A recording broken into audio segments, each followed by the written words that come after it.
Guys, welcome back into another wonderful episode of StreamerGenics. It was a great interview that I had with Wick NBH Gaming. We had him in Discord studio, and he explained to us everything that he's gone through being a content creator, a father, and a husband. And he has a lot of dreams, a lot of aspirations. He's a very positive individual. So I hope that you guys take back from this some of that I experienced. Please leave a comment below, like and subscribe, and we'll catch you on the next one. Thank you. Ladies and gentlemen, welcome in to Discord Studio tonight. This evening, we have the one and only Wick NBH Gaming up in the house. Father, streamer, husband, and a very inspirational individual. Welcome to the program this evening, sir. Appreciate you having me. Absolutely, absolutely. I'm glad that I got you on the program tonight to discuss what it's like to be a streamer in your life. So this podcast is about just that. It's about streamers and what they go up against when it comes to adversity, when it comes to what they want to accomplish, and basically it could be advice to someone that's listening or watching. Questions could be answered that folks haven't thought about asking to begin with. So I hope it's an insightful podcast that I've started here with exceptional individuals like him right there. So that being said, tell us a little bit about yourself, Wick. How did you get started in the game? What brought you to this point right now in your career in streaming? Well, like I was saying on my stream before, when I first started streaming, I've been a gamer since Sega Genesis, Sega Dreamcast. I don't know if anybody remember that Sega Dreamcast. Oh yeah, Super Nintendo, Nintendo 64, PlayStation. It was PlayStation 1, then it was PSX, PlayStation 2, and then I seen probably like when I first started, well, before it was like, I don't know how long live streaming been around, but it's always been a dream for me when I first seen it. It was probably when I was in high school, might have been after high school, but I seen live streaming gaming. I'm like, okay, so if this is where I can get known worldwide, why not? Yeah. Why not try it? And now I'm there. My dream, I made my dream a reality, and I'm just trying to, keep the content growing, the page growing, get noticed some more. Absolutely. I understand that completely. Let's go back to you said Sega Genesis. What was your favorite Sega game growing up? Man, look, I don't think nobody knows this game, but it was me and my cousin's favorite game. Okay. It's two, in fact. It's called Slime World and Road Rash. Oh, Road Rash? Man, Road Rash was my game. Yeah. Yeah, Road Rash was my game. It was Slime World and Road Rash. I had Road Rash on Dreamcast. Do you remember what Dreamcast was? Yep. That's a handheld. We had it on handheld Sega freaking Genesis, bro. We had it on Dreamcast and Sega Dreamcast and Sega Genesis, and then they brought another one on PS1, and it was. Did they really have one on PS1? I never really played a lot of PlayStation 1. Man, it was terrible. Was it? Didn't live up to the hype. That's too bad. Terrible. Well, that's really cool. Well, I haven't heard of Slime World, but I definitely have heard of the Road Rash. 100%. Take my advice. Don't look it up. Okay. We're going to look it up. Trust me. That game is terrible. Okay. You've been streaming. You saw that when you were growing up and when you were in high school and you're like, that could be something I could do. I already like the video game. I like to play games, and I think I can deliver a certain message while I'm gaming, and people might, run with that, enjoy it and things like that. And I can grow as an individual as yourself has already done so far. Where do you see Wick NBH Gaming heading to at this point in your streaming career? How long have you been streaming now again? 1 year on Facebook, but 6 years total. 6 years total, and that's including Mixer when Mixer was a thing. Okay, yeah. And where I see Wick NBH Gaming going and the whole NBH fam going, I see.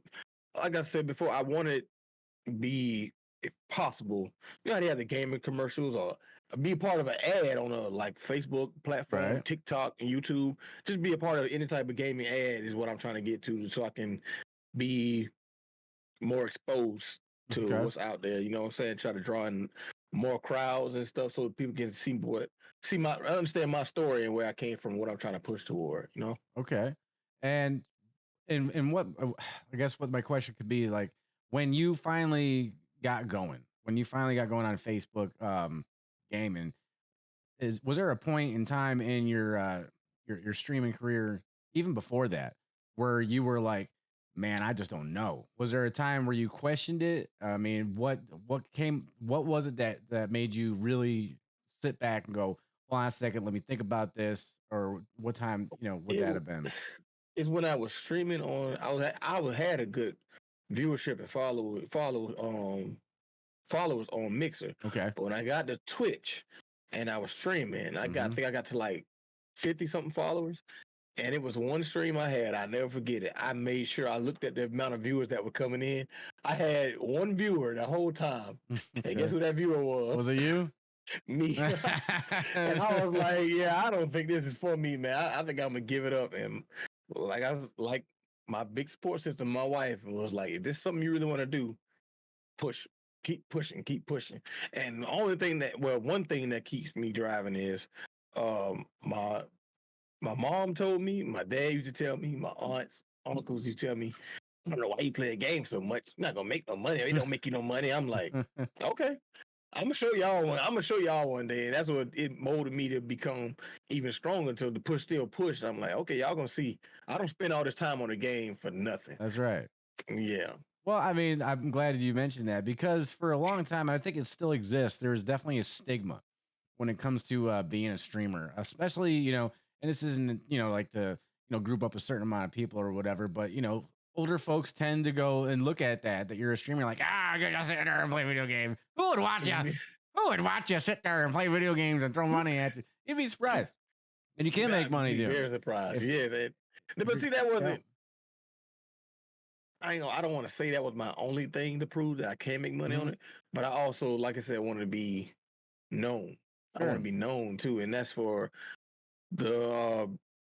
I want to push it out there more for like the younger generation. Like, you don't have to be in the streets, right? Like, Yes. I told my nephew because he wants to stream too. Okay. And I told him, I said, man, well, when I'm done with this PC, because I'm in the process of getting a new one, you can just have this one. I'm just gonna give it to him because he's like, he don't want to.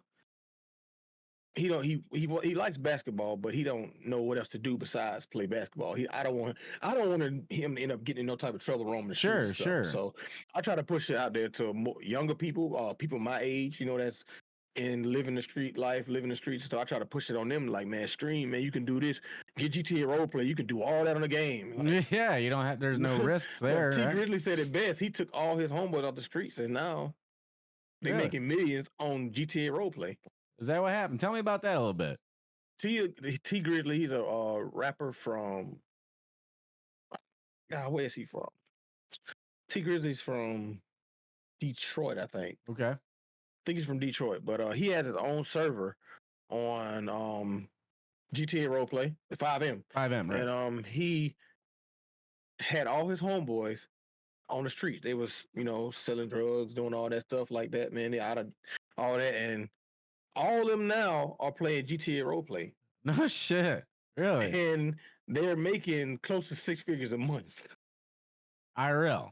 With the yes. What? And yeah, he's already rich because he's a rapper, but right. He pays them. Of course, you got to pay a fee to get in his server, but okay, he branched them off, and now they have their own server, and people got to pay to get in those. So, ain't that something? See, and they say video games can't solve the world's problems. Exactly, man. It can keep the younger generation off the streets and all that stuff, man. Just like it's a guy named Mr. T. Yeah, his name is Mr. T. All right, thinking about to do it more, but Pity the fool. He's my cousin, but he tried to open up building, like for people to go play sports and play video games. He had a big gaming room he wanted to put in it. They shut that down because he didn't have a license to open the building. Okay. Like, see, that could have brought so much youth off of the streets into that one building and stop all the killing and stuff. But I think that's the type of stuff that goes unnoticed, man. I really do agree with you on that because I didn't even know that. I mean, I'm not in that particular part of the music world. I don't even really listen to music as much as I used to when I was younger. I used to be in a band. I used to be the rocker, man, and all this stuff. But I've kind of fell out of it and focused more on media at this point. But that is a truly inspirational story. I really do believe that, there is a bad rap on video gaming, especially when there is violence in the news and things like that. But the news ain't gonna tell you something like that. Are They're they? not. They always catch the negative right. stuff. Absolutely. It's not fearful enough. It's not negative enough. That's just too bad. But I really do find that inspirational. That's really great to hear something like that going down. That's awesome. Yeah. I did GTA 5 for a while on my stream, and I did the whole, law enforcement thing, whole side of it, and I did it for about 4 or 5 months, and I had the best numbers I've ever had on any stream I've ever done, and I backed off. I backed off of it because it was like a real job. Okay. Facts.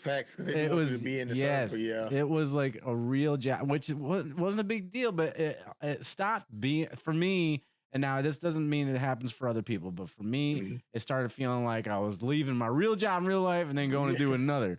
And it just took kind of the fun out of it a little bit, but it was really, really cool to actually feel like you're a part of something. That's why I say so. Yeah, nobody out there is looking at this. Don't judge me, but that's why when I got on 5M, I was like, I'm gonna be a drug dealer. I'm not working no job.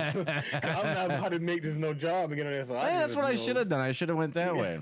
Who would have thought? I mean, it is GTA, It's like it's GTA, yeah. They were, not everyone's got to be the good guy in there. I mean, that's another thing about video gaming is you can kind of like express yourself in that way. Yeah. And society's not there to be like, yeah, you said it, whatever. So and that's why when I was in a dark place, when I was like, angry, I would play fighting games because I was like, I could just beat the hell out of somebody and feel good about it and be okay.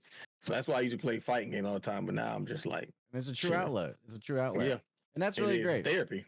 Well, I'm glad you told me. See, folks, this is why we call what's it like, because I didn't know that. I didn't know some of these things. That's really awesome. Really, really great to hear. Let's get a little bit more about, your personal life, sir. You are currently in a wheelchair, correct? Yes. Okay, so can you tell us if you're comfortable, can you tell us kind of like what happened to you and what where you're at in life with that? Okay. Well, I've been riding four-wheelers, ATVs as people know them, since I've been 5. Okay. So I've been riding all my life. And this one day I decided to ride, and my twin brother told me, let's ride another day. Let's ride another day. I decided to ride that day, and I wasn't even 2 minutes away from my mom's house. And I went down the road, and I gunned it, and my cousin pulled over in front of me, and I went airborne. I thought jumping off the four-wheeler would help me.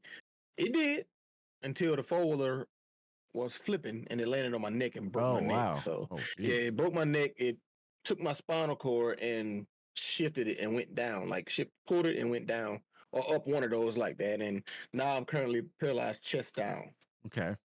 Jeez. And they told me that I wouldn't have full function in my hands. I really don't have full function in my hands. Like, I don't have that's about much I can do like that. And I can make a full fist, but it's not like a strong fist. So you don't have full 100% dexterity range is what you're saying? No, like the way I hold my controller, I have to play like this. Oh, wow. Okay. I did not notice I have to play that. like that. I don't play like everybody else play like that. I have to play like this because my fingers, I can't reach a certain trigger without one of the other fingers not working and stuff like that. So but to be able to play is a blessing because people with my injury level, their hands is like just stuck like this and they have limited motion in it. But I pretty much can do everything. And this pinky's broken. That one. Like still? Yeah. See? Oh, goodness. Well, why is it still broken? That happened how long ago? I never got it fixed. This man right here. Tell me. I'm hard to break, man, but I was like, if I still can move it a little bit. He said, some people say if it ain't broke, don't fix it. He says, if it ain't broken, I ain't fixing it. I ain't messing with it.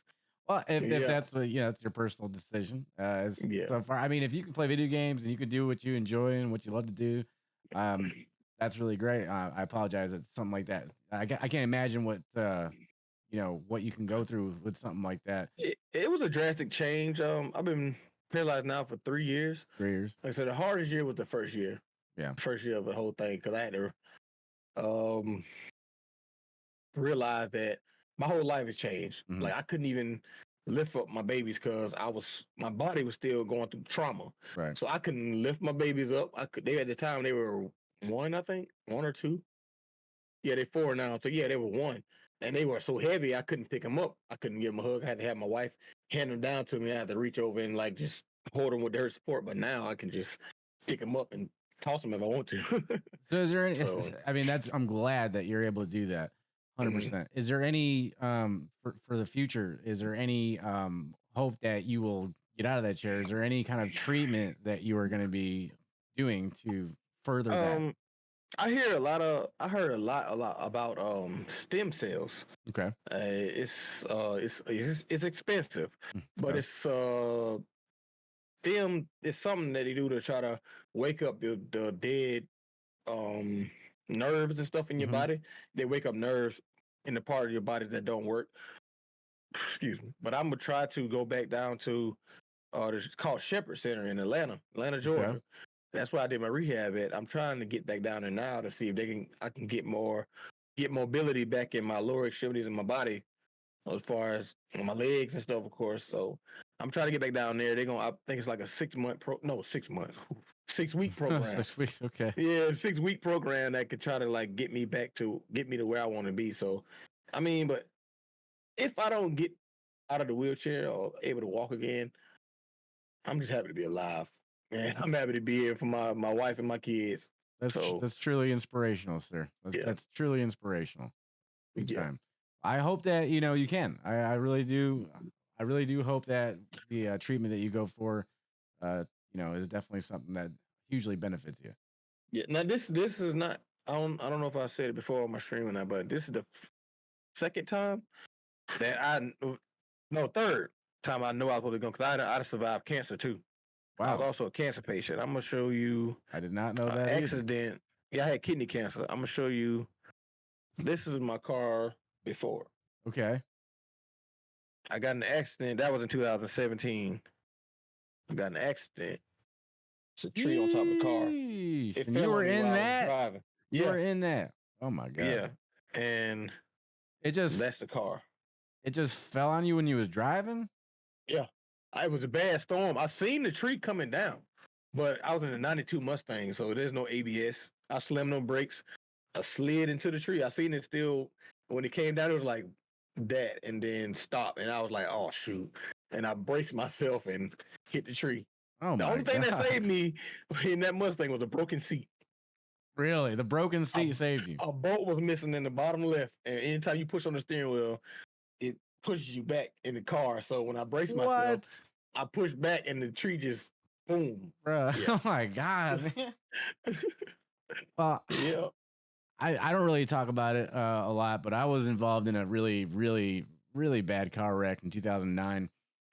And me and my cousin and I put I think it was a 2003 Monte Carlo through a freaking brick house, at like 80 miles an hour. And, I broke my arm. I broke like a bunch of ribs and lacerated all to hell. And of course he was fine. But wow, yeah, that's how it goes. Right. But I lost the use of my left hand for almost a year. I had no feeling in it. The doctors were telling me that we might lose your arm and all this other stuff. And I was like, I'm a guitar player. I was telling you guys earlier, I was really into music. And I was like, holy shit. And so I couldn't really get any information. I didn't have any insurance at the time. I was out of a job. I was young and stupid and all that shit. So I couldn't really get any answers on that situation. So, I didn't have any feeling in my hand at all. Oh, that's like zero, but I could move it. So it was weird. It was really weird. I could move my hand, but I couldn't feel it. It was so strange. Like it was sleep. Yeah. So video gaming brought it back to life. So I would sit there and play Call of Duty with my twin brother. I'm a twin as well. So is he. And you have twins, right? Yeah, I have That's twins. Amazing, man. Twins rule the world. And I would sit there with him. And I would just play video games over and over again. And over time, it worked the muscles in my hands so much that it woke up some of them nerves, I guess. Because I had atrophied out. I think part of the problem is that since I couldn't feel my hand, I didn't use my hand. So atrophy set in, and the thumb drop is something that can happen in your hand if you don't, exercise your hand. Thumb drop. Right. You got it's something else in the hand too that can happen. Something else drop. But it's the same thing as foot drop. Yeah. All that stuff is. So I mean, I had to learn all this stuff when it happened, and playing video games. One morning I woke up, after a crazy game sesh, and I could feel the palm of my hand. Nothing else, but I could feel the palm of my hand. I was like, oh man. So I just went crazy with it. I kept playing more and more. Yeah. And everything just started coming back. And I was lucky enough for that to happen. I mean, that's what's up. It's the human body is such an amazing thing. It is. That's what I mean. I ain't gonna lie. They told me when I was at Shepherd at the rehab, they told me if you want your hand to strengthen back up, do what you love to do. Pick up that controller and absolutely just game. Yes. I said, okay. Ain't gotta tell me twice. You know? I'm telling you. That's poor man's physical therapy right there, right? What? That's all I need. I mean, there's another benefit to the game right there. I feel like this is a podcast about selling why video games are such a great thing. I mean, they really are. It is, man. I mean, people look at them as negative, but they all positive if you ask me. 100%. It sounds like you in your personal life you've gone through a lot of things in such a short time, and the fact that you were able to rise above a lot of that and survive it is just a testament to your character and your ability and your will to live. You know, pretty much the end of that. You said you went through cancer as well. Yeah, I had kidney cancer. It was a while ago. I was 4 or 5. I had kidney cancer, and my dad, I gave him a hug, and he felt a lump on my back, and he was like, "Asked my mom, what is that?" And she was like, "I don't know. Let's take him to the hospital." Had kidney cancer, so I only have one kidney. They removed one of them. It was on your lower back, obviously, right? Yep, my lower back. Wow. Yep, and I have one kidney, operating on one kidney, and been doing good. Okay, geez, man, that's you've gone through a lot of things. I mean, yeah. The gentleman I interviewed, I think my second show. He's one of the he's Northwest's largest news talk radio show host, and for him to even say yes to come on my show was like, oh my god, it was crazy. Oh wow. Yeah, if you ever watch or listen to it, I'm like going like a million miles an hour because this guy has zero time to really give anybody that's the first episode, right? I believe it's a second episode. Second episode? Yeah. I didn't know that was him. Mm-hmm. Oh wow. So I mean, he went through a kidney transplant. He talks about it all the time, and he tells me the stuff that he has to go through. He's always going to the Mayo Clinic, all this other stuff. He's always got to get it's just one of those things, that if it ain't happening to someone that or happened to you, then you really just don't think about it. So I mean, it's interesting to hear those stories and see what people face and how they come above it. It's really great to see. So you said your wife pushes you to do what you love, which is streaming. She gets on you for it. Man, bad. I did. It was day before yesterday. I was on the stream talking mad shit. I was like, I've been on here for 15 minutes. I only got 2 reactions. I'm about to cut it off. She said, "Don't you ever say that on camera again. Do not say that on camera again." I was like, oh, I feel like I was talking to my mama was talking to me. I was like, okay, I won't do that again. She was like, you don't do that. Don't let people see that. I was like, okay, take that note. Don't do it on camera again. I just let it be pillow talk. I got you. Well, that's really great that he pushes you. That's really good. Encouragement's a huge thing in this industry. Oh yeah. It really is. She tells me a lot that I get on her nerves. Go play the game. Gosh, man. Yeah. That's an amazing find, man. You got a good one right there. 100%. Oh yeah. And also, on top of that, what folks don't realize about Wick is that he is also a co-host of a podcast, Simon Says Podcast on Facebook. You want to check him out? Simon Says Podcast. He's wearing it. He's wearing the shirt right there. That's another thing. Yep. These guys have a podcast on there that is really dynamic and very, very fluid. And if you ever watch it, I have. And if you do watch it, just know that you should follow him ahead of time because I think it's 2 or 3 days before that they put out a flyer that you make, right? Yeah. You make it, and it's got a couple of sample questions on there. It's like, this is what our theme's going to be about, and it's really cool because I don't do that. I don't have. It's a very interactive live stream that they do. They do a live podcast. Mine's not live. Mine's pre-recorded, but they get people thinking days in advance. So when the cameras go on, they're immediately, bam, here's all the, and it's all going. It's just like straight to the fire, conversation. It's really awesome to see. And the comments just be. It's hard to keep up. Paragraphs. It's hard to keep up, especially when you're reading those long paragraphs and somebody decided to put a small comment and then knocks a big comment up. And you're like, oh, I lost my word. You feel slow and illiterate stuff, man. It's just, it's rough. It can be if you can't keep up. I mean, Shikori is your brother. Mr. 6 Foot Gaming, who will be on the program tomorrow if it doesn't reschedule again. But nah, he'll be all right. But he helps you with this, and then your other brother, which is your twin brother, correct? Twin brother, yes. What's his first name? His name is Josh. Okay, so you got Josh, John, and then Shakori. Is me, Josh, Corey, and my oldest brother Rick. Rick is off the scene. So what's Rick doing? He plays the game. He plays Forza. I was on there playing. Okay. I was streaming with him earlier. I was playing. He doesn't stream, but I was on Forza with him earlier.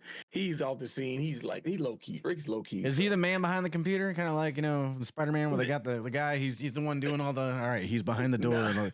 It's not. Nah, Rick is just low key, man. He cool. He cool, just like us. Same personality. Well, it's like a different personality, but you can tell he's our brother. He's just more introverted. Yeah. Is that what it is? He doesn't really like the camera, or is he just? It's just not his thing, or. He's more of an introvert, yeah. Okay. I mean, yeah, I get it. I 100%. It's hot out, man. Yeah. I mean, he's coming out of his shell too, though, because he's out. He was a little car club. He got a car club and stuff. He's in and stuff. So he's coming out of that introvert stage. He's talking, communicating with people a lot more, though. So that's another thing about you and your brothers. You guys are very much into automobiles, right? Oh man, car freaks. But mostly Mustangs. I love my Mustangs. And you went to school to be an auto tech before you did this. Is that correct? Yes, I went to college for automotive technology for 2 years, and I graduated from there. Yep. Well, that's good. I mean, you know what's going on. You know what's going on when you hear a sign like, I know what that is. It just sucks. That sounds expensive. I have to ask people to work on my car. Like, I can do brakes. I mean, I can change my own oil and stuff. But when it comes to getting under the hood of the car, I gotta ask, and it sucks because I used to do all that stuff myself, man. Well, I mean, I'm glad that you're still able to do the minor drivability things and stuff like that, because I mean that saves you some money, right? Doing it yourself. What does it? The oil changes every 3,000 miles. They start adding up. I got to get better with that. So your podcast is really fun, guys. I'm gonna put all his socials in the video and in the video description when we're finished and when we upload it. I mean. And you got that way everybody that's listening and watching can follow this man, and his podcast is really great. It's really awesome. And another thing I was going to point out is you guys have really great merch. Like you show that you were wearing the Simon Says podcast shirt. Simon Says He's got a Wick hat. Yeah. Where do you get all this cool gear from? My wife. Your wife, okay. Mostly, and my sister does a little, and my mom and my sister do a little bit. But my wife has had her own business doing it for 3 years now. So wow, and she make cups. Hell yeah, that's my cup right there. She make cups. She do pillowcases, sheets. She could do bed sets. Honestly, she would do grave blankets. Like, I don't know much people know what grave blankets are. No, what is that? But it's a blanket that you can make get made with a picture on it. You can put it over the grave. Like if somebody died, like it could be a picture of your grandmother or grandfather, anybody. And it's weatherproof. Wow. And it doesn't. I've never heard of that. The picture doesn't bleed or anything. And she does that. She make cups, coffee mugs. Oh, that's really awesome. Plates. Yes. She's very talented, and she started doing this 3 years ago. She didn't expect it to take off the way it took off, and now she has a contract with sororities, frats. What? That's really great. And she also, he's a local singer. Okay. Here his name is King George. All right. He's like a country singer. She does his merch. His merch too. Yeah. That's really awesome. I mean, it's definitely good stuff. I see you guys wearing all this cool stuff. It's like. I didn't know where it came from, because a lot of streamers, they use Streamlabs or whatever it is. They have their own merch store, or they know, somebody in the merch game or something like that. But it just seemed like every time you guys did something, bam, you had T-shirts, hats, it was all this stuff. And I was like, this stuff is really good. We have an NBH apparel page on Facebook. We haven't updated in a while, but it still has all the merch on there. Really? Oh, you gotta definitely give me that information. That way I can. Yeah, it's on there. Yeah. Awesome. Great. See? Innovative, awesome entrepreneurship ideas coming out of this man right here. Oh yeah, really always. So what's the future for that podcast? Where do you want that podcast to go, and how do you want that to end up? I'm gonna be totally honest with you. Like I said before, I always Mhm. always watch podcasts like all the time. So when you started yours, I was like, oh man, I'm gonna tune in. I got I to tune appreciate in. that. This is somebody I actually converse with, so I Mm. can see his podcast grow from and go up. So, but I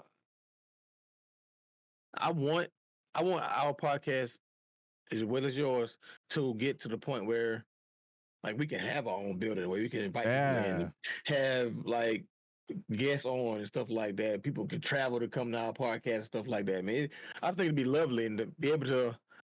Well, I don't know. Breakfast Club, they're not on TV. I don't think they're on TV, but they are big on YouTube, Mhm. like real big, and that's why I want to get to that point. You want to have your own And studio. yeah, have my own studio and Yeah. hopefully sometime to get some type of celebrity or local Yeah. celebrity or something I on there. mean, It'd be nice. that's what I've learned. I've done, my research. It's one of those, fluid markets, just like any media. Mhm.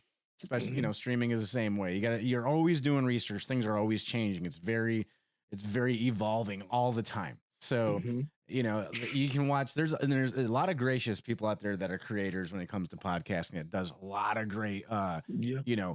tutorial videos and what you should do, what the do's and don'ts, Mhm. of being a podcaster. And I sat Yeah. there and watched and watched and watched and watched and watched. And of course, I'm gonna make mistakes. Everyone makes mistakes. I get it.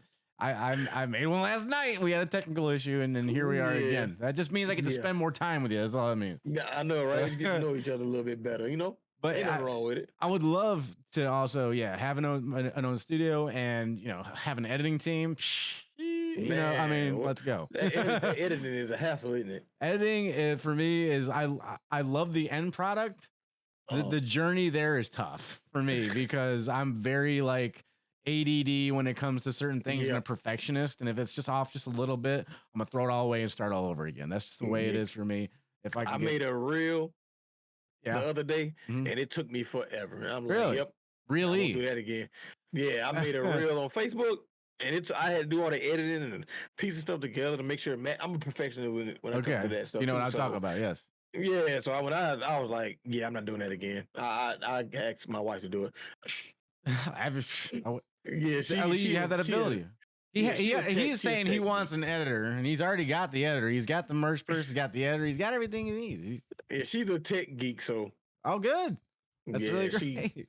a jack of all trades. She fixed Awesome. iPhones, iPads, What? and all that stuff. Yeah, man. Yeah. Man, that's really awesome, Yep. man. That's really great. Let's talk about Facebook gaming. Okay. Not a lot of people know that are new watching this podcast that I stream on Facebook. He streams on Facebook. His primary is Facebook. Yep. You just hit 1,000 followers, Yes. and it's all organic followers. You don't boost posts. You don't view bot or none of that crap. No. It's no. all organic followage from Facebook discoverability.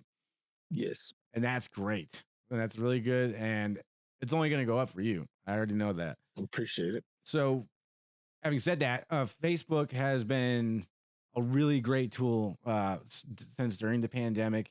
It was a great tool for streamers to be discovered because a lot of people were home. A lot of people were watching streams, that probably hadn't watched streams before. A lot of gamers that just play video games all the time probably took a break and started watching the streams. Yeah. And it was a great thing for content creators because their viewership was crazy. It was nuts. It was a great time. And plus, you starting out as a PUBG streamer, PUBG was also right before that. I think about a year or two before that was banned in India. So we were not only getting a lot of viewership in the United States because of the pandemic, but before that, it was a lot of viewership from India because that country did not allow their citizens to play the game anymore.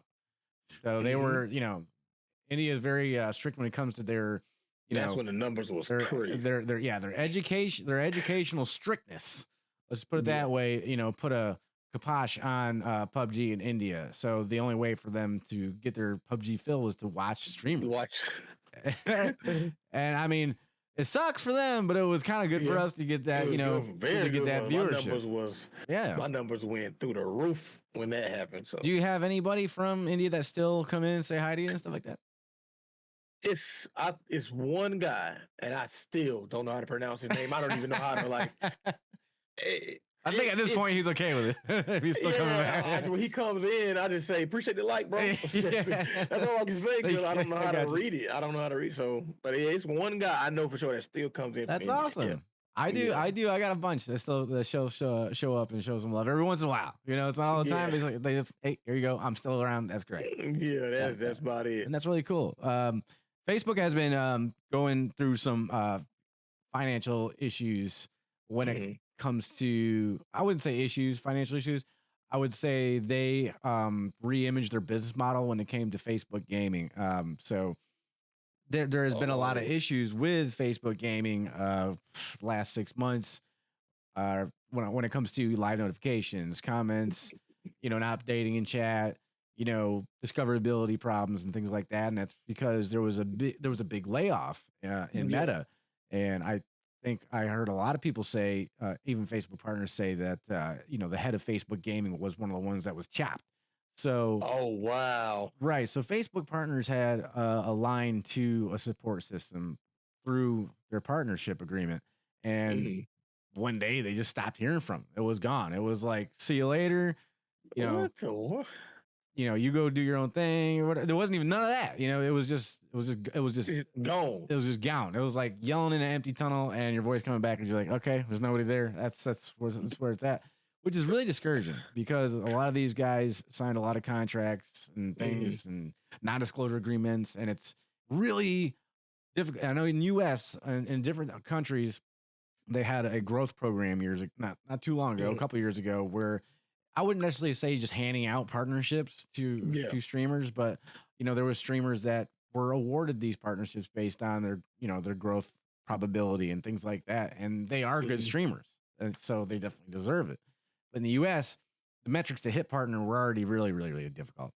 They were very, very difficult, and they took that away. So they took away the path to partnership. They took away the partnership support and things like that. So what? Yeah. And so when Kick arrived at the right amount of time, like the perfect time. Like Kick couldn't hit the fucking mark even better than it did when it became a thing. So not only were they having problems at Twitch with their very strict guidelines, Facebook also. Twitch become so strict? You might know more about Twitch than I do, because I do stream on Twitch, but it's not often, and it never was a place where I thought I could grow a lot. I was like you. I was like, Facebook is my baby. This is where I'm going to hang out. This is where I started everything. Yeah, I'm true to that platform in itself. I never did anything on Twitch really to push myself out there that much, but I do know that Twitch. I think the Twitch is the main gripe with people that have Twitch is their monetization when it comes to their 50-50 split. Yeah, I don't agree with that at all. And Facebook is going to be going to that too, I think next month. So people who stream on Facebook, you can do your research, but everything I've been told and everything that I've read pretty much so far is that Facebook, this I think it's an 80-20 split right now with Facebook for content creators. That's going to change. Yeah. I'm pretty sure it'd be going to 50-50. If I'm not wrong, I could be wrong on that, but everything I've heard and from other streamers, and the Kick is 75-25, 95-5. So Kick was started by streamers, man. Like that's what makes Kick so attractive to a lot of streamers, because it was started by streamers. So I mean, they know what's going on. So yeah, it's very attractive on Kick to go over there, and again, it's kind of they built on a Twitch model in a way. I mean, it looks like Twitch and it's green. It's just not purple. Yeah. So it's kind of like, it's kind of weird, but it's just another place where so far at this point, people can really, grow organically on there and, kind of keep more of that revenue that they make from their supporters. Yeah, I got to get on it. I mean, the iron's kind of hot, you know what I'm saying? You might want to strike it.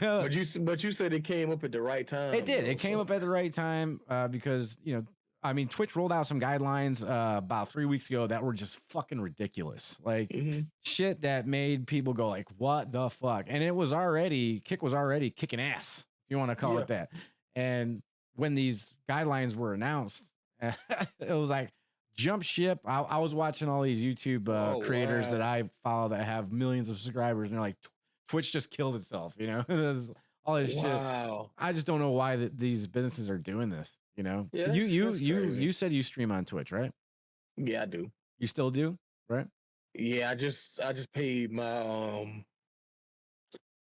multi-stream Right. fee on Streamlabs, so now I Okay. stream on Twitch, Facebook, and YouTube. Okay. Yeah, All right. Good. I mean, we'll but I'm put gonna all try the to get on information out Kick. there. Yeah. I mean, it ain't gonna do nothing. It ain't gonna hurt you. That's all I can tell you. It do the opposite. It's I bring mean, more viewership. That's it. the only thing that sucks is learning a new platform and all that stuff. Yeah. But I think it's pretty user friendly. You know, for someone that's not like really tech savvy or whatever, I feel like it can be, you know, very user friendly. And there's a lot of good YouTube videos out there and things like that for Gotcha. you. So when you got going streaming, like when you first got going, how did you figure out the technical aspect of it to learn how to stream? Did you have somebody like? Did your wife help you out because she knows everything already, right? Oh, How you doing? it was YouTube. YouTube University. Huh? Yep, YouTube University, and my two brother-in-laws, Greg and Eddie. They were streaming before me. Oh, good. They were streaming heavy on Mixer and Twitch before I did, and Okay. they just stopped. And I was like, shoot, they done put me on how to do it. I'm gonna keep going. Sure. And now they looking at me like, dang, you doing the thing now. But that's where I learned it from. All the alert boxes and all that stuff. My brother-in-law Eddie taught me how to do that. Awesome. Yeah. Oh, that's great. That's really good. Yeah. I mean, that's another thing, guys that are watching. I mean, if you can network with other streamers when you're in your infancy stage of growing, it's really important to network with other streamers that you get along with, look up to, and then if they got something good going on, when it comes to the cleanliness of their stream, the you know, the technical aspect of like we're talking about, because it is such a pain in the ass, man. To stream, people don't realize what it takes to go live, you know. And you can hit that go live button. You can hit that go live button one time, and it just everything might go to shit. Yes, and that's usually what it does, right? It's not before. Yes. It's when you're it's every time. I kid you not. Every time Streamlabs have an update, it's something going to go wrong on your stream. Your alert box might not work. Chat box might not work. Your camera might not work. Your gameplay might not come up, and you be like, "Oh, here we go, Streamlabs and they funny stuff again." Yep. It's a tough thing for a content creator to go through, the technical aspect of it. I didn't know what the fuck I was doing before I streamed. I sat on YouTube, I think, for like between 4 and 6 hours a day for 3 weeks. I had a month off from my job that I had. I took 3 weeks. I wrote everything down that I wanted, equipment wise, and and as soon as it came in, I figured out how to use it and stuff like that. And I still, to this day, reach out to Leo, like, "Hey man, how do you do this?" Like, and he's like, "Oh, it's just like that. There you go." So it's really good to network with people that are ahead of you when it comes to being streamers, and that way they can help you out. It's really important. You currently have been streaming. At this point, you've been streaming a few different games, but your primary stream was built on which game? That damn PUBG. Damn PUBG. PUBG. The love-hate relationship with that game. It is such a game, ain't it? That's all I can say about it. That's all you can say. Some days you're gonna have great games, and some days you just I know what it was for me that took me away from it, you know. And so, but I'm gonna ask you, what are some of the now you still stream PUBG, but it's not like it was when you first got going. So what made you pull away from streaming PUBG? Like in the beginning of PUBG, it was always a different scenario, right? But now it's repetitive because out of 10 lobbies, in 9 of those lobbies, you have some cheaters. At least 4 teams cheating in there, and PUBG, I feel like they have their money. They're not trying to develop an anti-cheat system or anti-cheat team or whatever to detect these hackers or whatever you want to call them, with these strike packs and Chronuses and stuff, man. People shooting automatic semi-rifles and stuff, man. I'm not. A fully automatic Mini 14? Yeah, fully automatic Mini 14, SKS, and all that stuff, man. It killed the game. It's not fun anymore. You have a single shot gun and like a bolt action. You're supposed to shoot them in the head one time and kill them, and you got them two tapping you with a mini because it's automatic, Right. and you knock. Yeah, I just can't. PUBG it's dying slowly. And that's part of PvP shooting online, competitive gaming. I mean, it's a real reality for anybody who's ever done it knows that there's always going to be someone out there exploiting a weakness in a game. That's just the reality of it. It sucks. It sucks. It does suck. And, unfortunately PUBG, I guess for, they focus more of their, more of their efforts on dance moves and dance moves and outfits and progressive skins and everything. It's progressive skins. It just really sucks because PUBG was such an amazing game. Like I talked about in this podcast before, 2017. It was like it's crazy how fast it grew because it was a different kind of game. It was it gave you adrenaline. It was the first game that ever made your heart really race. It was like what all the gun noises sound real. It's quiet out there, no music playing or nothing like that. It just sound like it's a real. Right. It was a real battlefield. Yeah, it was. I think that's what made people heart race and get their adrenaline pumping because it was like a real battlefield. Because once you're out, you can't come back. You cannot come back. And like that revive system. They have a revive system now. It took them years to get there. Floss guy was the one, advocating for it for a long time, and they finally came up with it. It's too late, and it just. I mean, I understand they're trying, but it kind of took me away from regs. That's why I don't play reg. I play rank now because. Is that you out? Okay, so ranked is now what PUBG Battlegrounds was to begin with in the first place. Pretty much just that, but rank is just where all the cheaters are. Well, I think that it really got so far at this point. I feel like it's so far removed from what it was when it first started. And I understand games have to evolve to keep their core base and attract new players and stuff like that. But the game was about surviving. It didn't matter how many fucking kills you had, all that good shit, the flashy stuff and all that crap. You only had to survive. And that was what made the game so That's what I was saying. Like back then, I got clips of me getting chicken dinners with 1 kill. Yeah. 2 kills. One's all you need. Yeah, and it's the last guy. First place. Yes, and I'm like that. All PUBG had to do was just make the graphics better, the movement better. And that's it. They didn't have to add all those progressive skins and all that stuff. Now they could, outfits. I'm cool with some of the outfits. The only problem with the PUBG outfits, they don't give the males nothing. Females get all the dope clothes. Ah, man. Well, you get what you get, huh? Yeah, but it's dying slowly though, bro. Having said that, PUBG is, I feel like, a stepping stone for a lot of people, when it comes to not just gamers, but streamers in particular. I started my stream on PUBG. You started your stream on PUBG, and I feel like it really, opened doorways to other things. So, it's really tough to move away from a game that you were so dead set, like hard, like this is my shit. This is what I'm building my brand on. Everything around my background is PUBG, this and that. And there's only a few streamers that still do that. Floss is one of them. He's definitely one of them. And kudos to him for sticking with it, and he does really well for that, which is, it's great. I can't do it. Why I really pushed so hard for PUBG and played PUBG so much is because I was trying to aim for the PUBG partnership. Right. That's what I was aiming toward. And I don't know what's going on with that now, but we were waiting for the open enrollment to come up. It didn't come back around again, so I don't know what's going on. And that kind of lost interest in it now. So, well, I can tell you is I think you can become part of a. I could be wrong on this. I don't know if things have changed. It's been a while. I was a PUBG partner for a long time, and I think they have a website you can register for emails and news and stuff like that through crafting. And they might be like, all right, open enrollment or something like that, or open applications. There might be something like that. You could get in an email or something. But Floss is a partner. I was a partner. I know many people that are and were partners. And, part of the, tough thing with getting that was it was such a, I remember where I was in a Walmart and I got an email saying, you have, been I think is we have been accepted as a PUBG partner and what they expected from me and all stuff. I'm like in the store, like there's nobody around, like,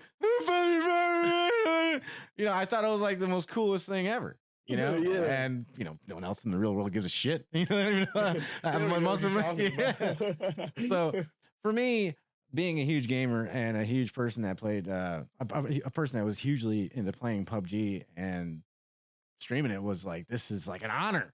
And Yeah. it was really a great feeling. But what was really discouraging was how PUBG Corp or whoever it was at the time didn't really take any advice from us. You know, we're the North American wow. partners.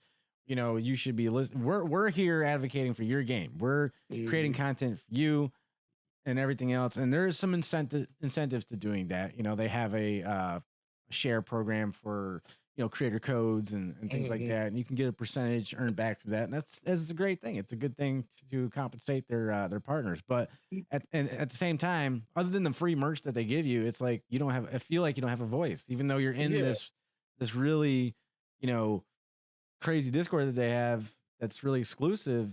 I mean, like you said, look how long it took Floss God to get the revive system. Right. I mean, it was just really tough and discouraging for me. I mean, I'm not going to say anything personally about any other streamers that still do it. I mean, it's good for them if they really want to push for that and keep doing it. Good for them. But for me, I know how it is, and I just didn't. I was like, that's it. I'm done. You know, I was like, I'm not streaming PUBG anymore. Whatever. And for you, the same thing happened for you. You've started to branch out and play other games that you actually enjoy instead of playing games you feel like you have to play. Is that right? Yeah, I felt like I had to play PUBG, but now I'm slowly drifting away. I may stream it every once in a while, but now I'm just more on playing other games because now these fighting games are about to come out. But I'm real big on Forza right now. What fighting games coming out that you really are looking forward to? Tekken, Tekken 8 coming out, and Dragon Ball Z. I'm an anime fan. There it is. Dragon Ball Z Tenkaichi Budokai Tenkaichi 4 is coming out. Should be sometime this year. All right, that's what I'm waiting. I'm a Mortal Kombat guy. I'm waiting for the new Mortal Kombat 1 to drop. Oh yeah, that's I was like, it's a game I'm forgetting about. Mortal Kombat. Yeah, that looks like it's gonna be insane. 3 fighting games that's gonna take me away from PUBG for sure. All right, good. Oh, and the new Forza Motorsport is coming out, and on my birthday, October 5th. So there's new Forza coming out. Is it going to be like the current Forza that they have? Is it going to be like? No, it's they always made a Forza Motorsports. Okay. Forza Motorsport, it was all the way up to 7, but they on this one it's a new one. They started over. It's just Forza Motorsports, but they always had Forza Horizon too. Horizon is open world, but Forza is more based on the racetrack.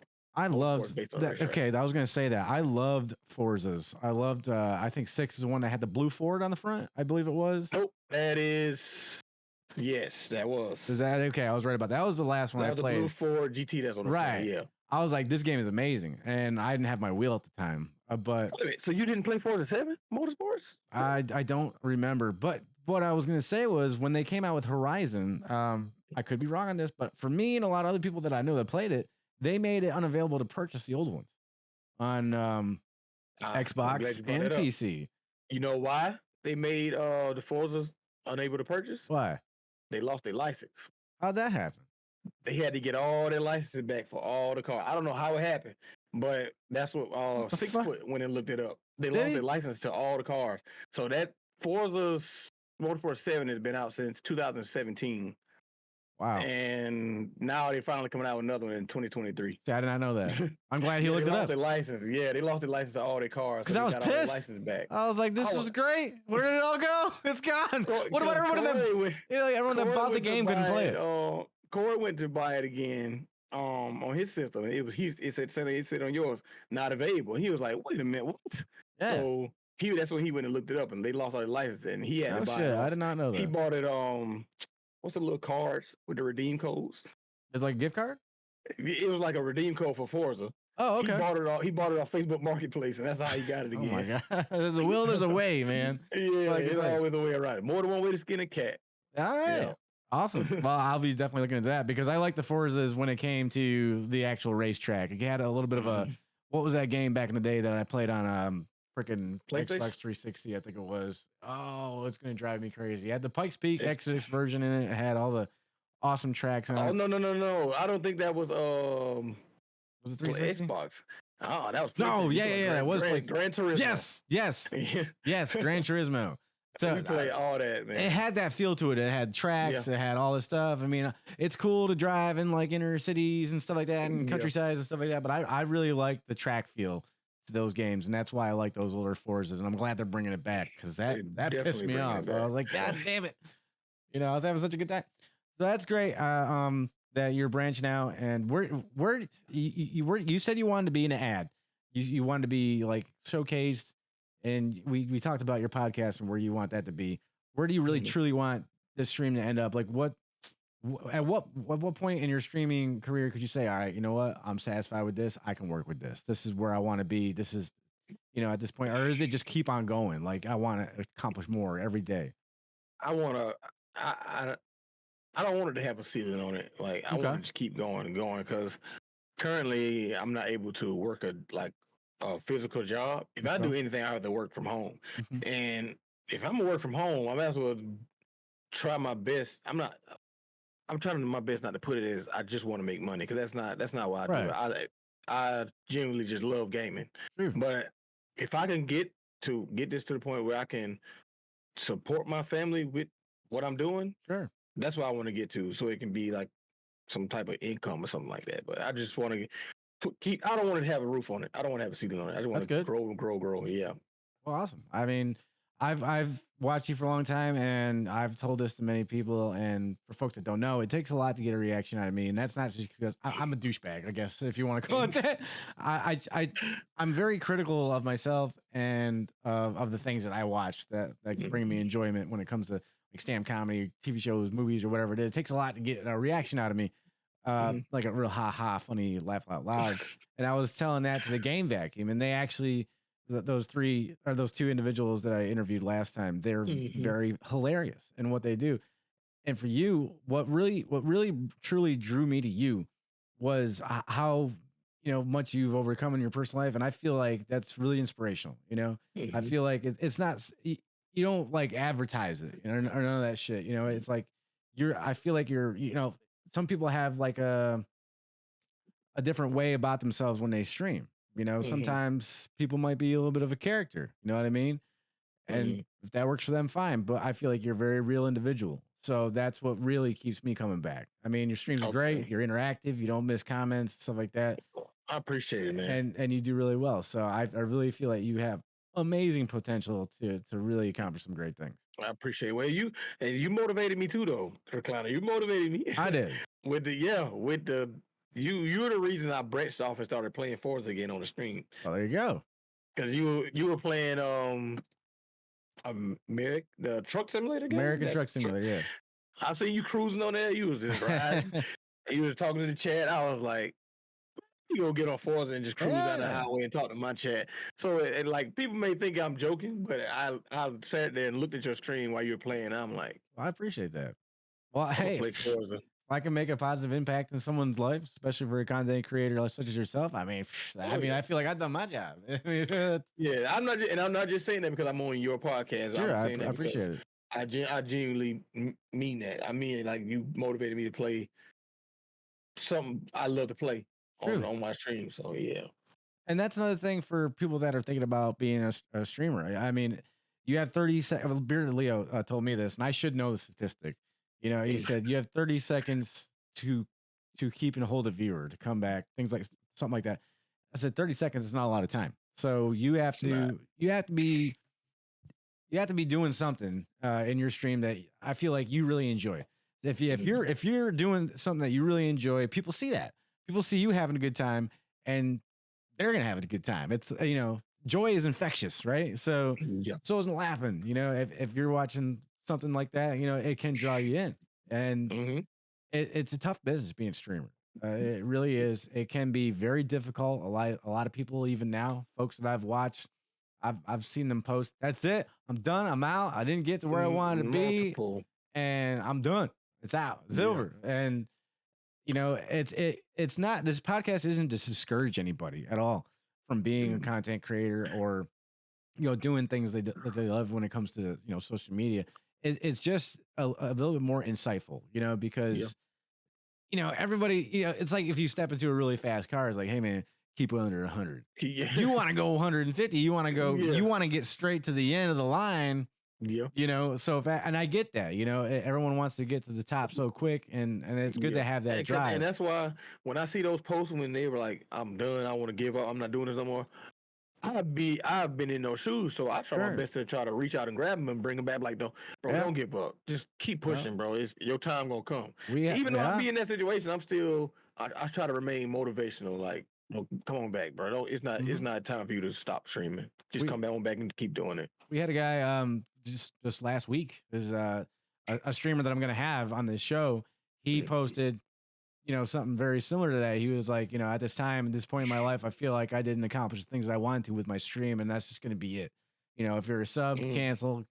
I just can't do this right now, and blah blah blah. And I was like, holy shit. I know this guy, so I reached out to him. I was like, what's going on? And he told me what's up and all that stuff. And lo and behold, a few days he came back. Like, I people reached out to me. My followers reached out to me. People that I know personally in my life reached out to me, and they, and they told me, you're really, it was just to reignite their fire, because it can be a very unforgiving industry to be in. That's what's up, man. And we're not streaming. I feel like we're not streaming for that, the main goal of being rich and famous and all those other good things. It's for other people too, because if we ain't got y'all coming in there watching, interacting and things like that, then we're not really doing anything. Exactly. So it's all about the viewers and the followers and supporters of your channel, that make you who you are, and you got to always remember that, and you got to give back 100%. I got to. That's why I am gonna do. I'm gonna try to do a giveaway soon. I always try to get back to all my subscribers and followers and stuff, man. So awesome. Trying to get back. I'm trying to bring my dedication back. I was very close to giving up, but I can't do it, man. I love gaming too much. Yeah, I love gaming too much.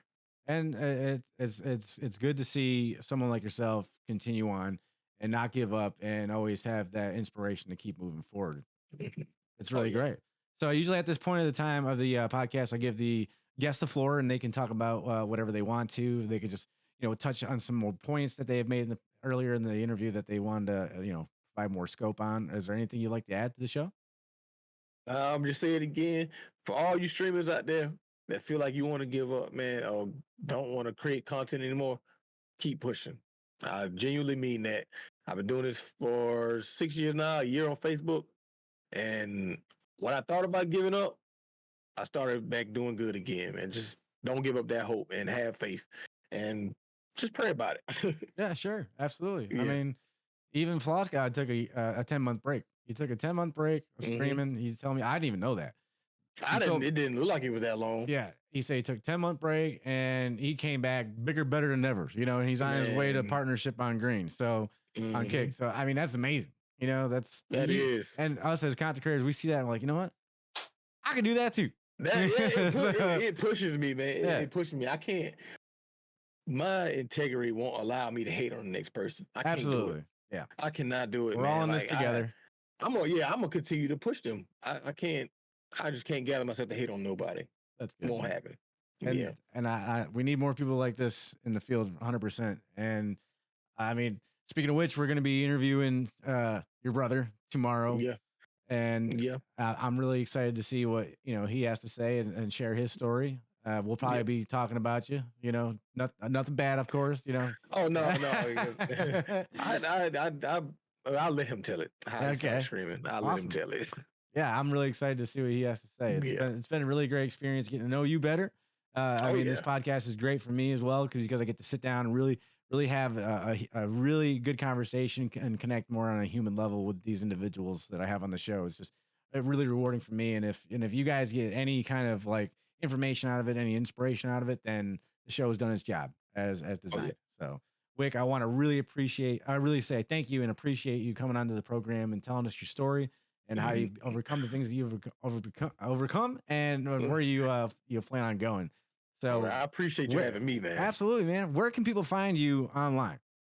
You can find me on TikTok, Wick _NBH. I think it's Wick _NBH. It might be. You just type in Wick NBH, I'll pop up. TikTok, Wick NBH.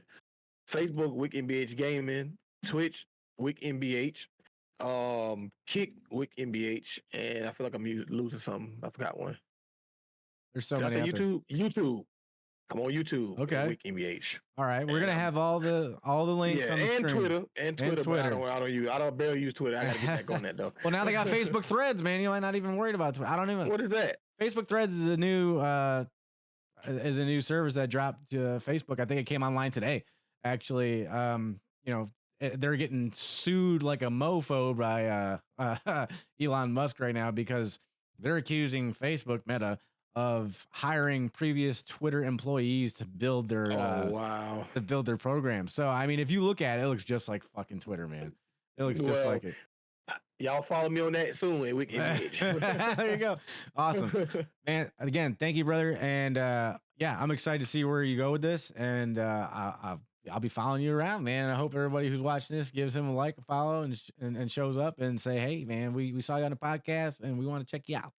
Oh yeah, well, I appreciate you having me, and I appreciate everybody that stopped through and checked me out. All right, don't you go nowhere. I'm gonna have a talk with you after the video's over. Alrighty. Ladies and gentlemen, thank you so much. I'm your host, Alexander. This is StreamerGenics with guest Wick NBH Gaming in the house, man. Thank you very much to everybody for coming out, watching, and listening to the program. We'll see you next time, very soon. Our next guest, Mr. 6 Foot NBH Gaming himself in Discord studio. I'm excited for that one as well. Thank you guys. You have a very fantastic evening. All right.